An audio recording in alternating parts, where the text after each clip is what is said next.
D'accord. En tout cas, je suis issu d'une famille très pauvre.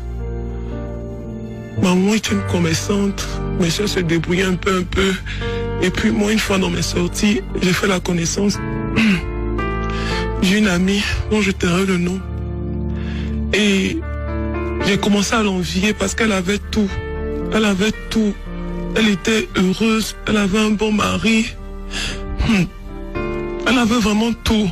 Et elle était avec des amis aussi qui avaient tout. Donc quand j'étais avec elle, j'avais l'impression d'être un peu celle qui n'était pas à sa place, quoi.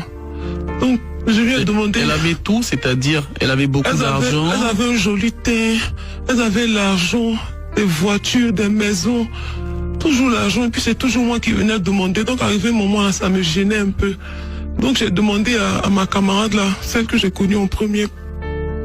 Je lui ai demandé, qu'est-ce qu'elle faisait pour pouvoir avoir assez d'argent comme ça. Si c'est des gens, en tout cas j'étais prête, c'est pas que je voulais me prostituer, mais en tout cas j'étais prête à rentrer dans son réseau comme elles aimaient si bien le dire. Donc elle m'a dit que, Raïssa, ce que je fais là, je suis pas sûre que tu vas aimer. Elle dit, comment je vais pas aimer? Tu as l'argent, vous avez tout. Comment je vais pas aimer? Moi mais je cherche l'argent, et comment mes parents sont pauvres. Toujours c'est moi qui viens de demander, je sais plus comment je vais régler ça. Pour me dire, oui, je suis prête à tout. Et puis vraiment dans ma tête, quand je dis je suis prête à tout, j'étais vraiment prête à tout. C'est pas que je voulais me prostituer, c'est pas ça. Mais j'étais prête à tout. Et si vous êtes prête à tout, ça veut dire que vous êtes aussi prête à vous prostituer, Raïssa? Je sais pas où. Oh Jésus. Vous aviez envie de devenir comme ces filles qui avaient tout, beaucoup d'argent, beaucoup de voitures, et vous aviez envie de réussir rapidement. Et elles vous ont dit, est-ce qu'elles font pour avoir tout ça? Oui. Qu'est-ce que c'est? Elles se prostituent? Non. Mais qu'est-ce qu'elles ont fait? La prostitution, où elle m'a envoyé là, c'est pas la prostitution, elle m'a envoyé dans un coin. C'est pire que la prostitution alors. C'est pas facile de... Elle m'a envoyé dans un coin. Elle m'a parlé d'un gars, elle m'a dit que c'est le gars là qui lui donnait l'argent. Il dit, d'accord. Il faut m'envoyer là-bas aussi, il faut me le présenter et puis on va voir dans quelle mesure, c'est même ça peut me donner à lui une seule nuit. Comme s'il me donne assez d'argent là, je vais relancer ma maman dans son commerce. Donc elle m'a dit, c'est pas ça. Est-ce que tu es vraiment prête? Il a dit, j'y ai fait, tu m'as dit, j'y ai fait. Donc elle m'a envoyé dans un coin bizarre. Vraiment, je peux pas vous dire c'est où. Elle m'a envoyé dans un coin bizarre. Elle m'a présenté un monsieur. Le monsieur l'a fait peur. Il était déjà là. Elle m'a dit, Raïssa, tu peux plus reculer. Si tu t'en vas là, le monsieur là va te tuer parce qu'il t'a déjà vu. Et puis c'est un gars, on voit pas comme ça. Il doit t'aider forcément. Il doit faire quelque chose. Non, tu vas mourir. J'ai commencé à tomber, j'ai eu peur. Le monsieur m'a menacé. J'ai dit, bon d'accord, comme je suis déjà là, c'est pas grave. Je le fais. Mais sincèrement, je savais pas ce qu'il allait me dire.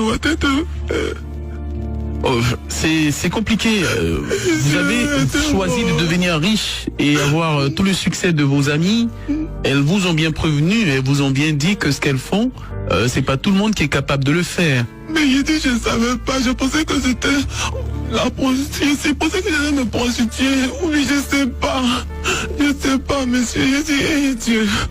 Et du coup, vous êtes en face d'une personne assez mystérieuse et vous n'avez pas le droit au recul, vous n'avez pas le droit de changer d'avis ni de partir. Et que s'est-il passé? C'est quel genre de personne en fait?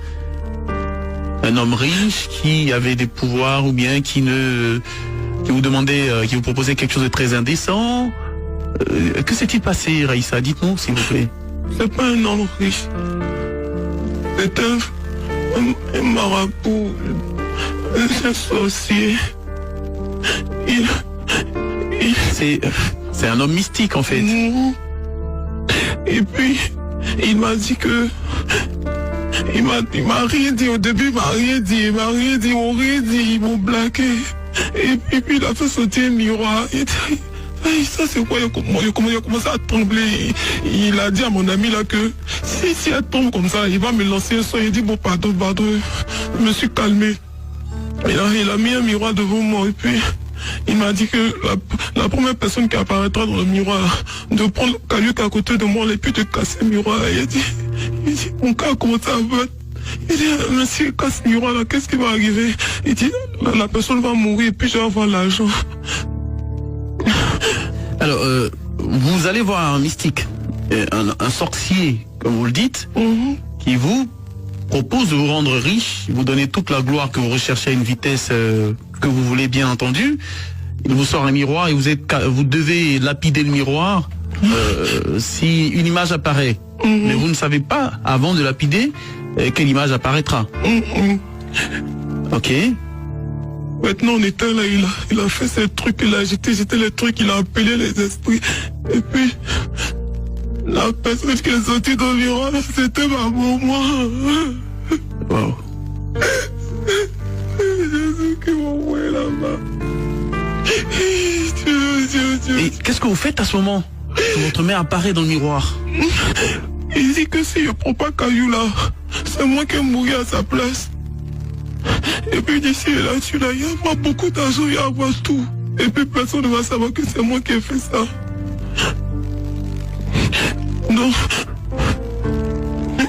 J'ai pris Caillou là, il est cassé. Oh.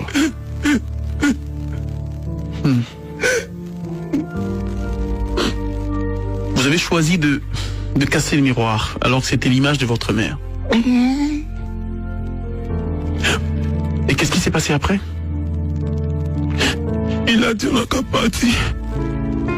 Il dit d'accord, on est parti. Maintenant après ma maman a commencé à tomber malade. Et puis, elle a commencé à avoir beaucoup d'argent. Le marabout nous appelait pour nous donner des mallettes. Il y avait beaucoup d'argent dedans.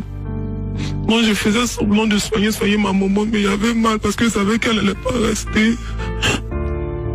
Puis, comme elle me demandait ce que je faisais, je disais que j'ai trouvé un petit poste quelque part là. Mais je ne le disais pas. Et puis je disais qu'il y a un monsieur qui aimait mon affaire, c'est lui qui me donnait l'argent. Et votre mère? Après, ma maman est morte. Je vous demande pardon, Jésus. Aie pitié de moi, aie pitié de moi. Votre mère est décédée. Oh, Et vous avez tout ce que vous voulez, tout ce que vous avez rêvé à voir. Vous n'êtes pas heureuse parce que vous avez ce... Et puis je suis malade actuellement parce qu'après, le marabout là, a commencé à me demander encore les choses. Mais tant que la mort de ma maman l'a pesé sur ma tête, là, était plus heureuse et on voulait plus faire. Donc je sais pas, je sais que c'est lui qui m'a donné une maladie là parce que je suis malade depuis là, il ne guérit pas. Quand ils m'ont fait à l'hôpital, on dit c'est pas lui à portifier, tu fouilles à portifier, je sais plus, il est maigri. Tout l'argent que j'ai là, ça me sépare.